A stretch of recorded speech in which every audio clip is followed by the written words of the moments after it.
కేరళ రాష్ట్రం పేరును కేరళం మార్చింది కేంద్ర ప్రభుత్వం. మలయాళంలో కేరళను కేరళంగా పిలుస్తారు. మాతృభాషలోనే తమ రాష్ట్రాన్ని పిలవాలని దశాబ్ద కాలంగా సీఎం పినరై విజయన్ ప్రతిపాదన చేస్తున్నారు. అందులో భాగంగానే పలుమార్లు ఏకగ్రీవంగా తీర్మానాలు చేసి కేంద్రానికి పంపింది కేరళ శాసనసభ. దీంతో కేరళ రాష్ట్ర ప్రభుత్వ విజ్ఞప్తిని కేంద్రం ఆమోదించినట్టుగా తెలుస్తోంది.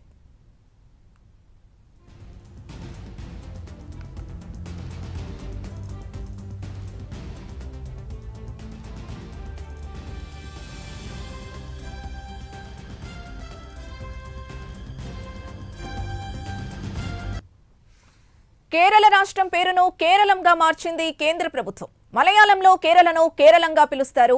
మాతృభాషలోనే తమ రాష్ట్రాన్ని పిలవాలని దశాబ్ద కాలంగా సీఎం పినరై విజయన్ ప్రతిపాదన చేస్తున్నారు. అందులో భాగంగానే పలుమార్లు ఏకగ్రీవంగా తీర్మానాలు చేసి కేంద్రానికి పంపింది కేరళ శాసనసభ. దీంతో కేరళ రాష్ట్ర ప్రభుత్వ విజ్ఞప్తిని కేంద్రం ఆమోదించినట్టుగా తెలుస్తోంది.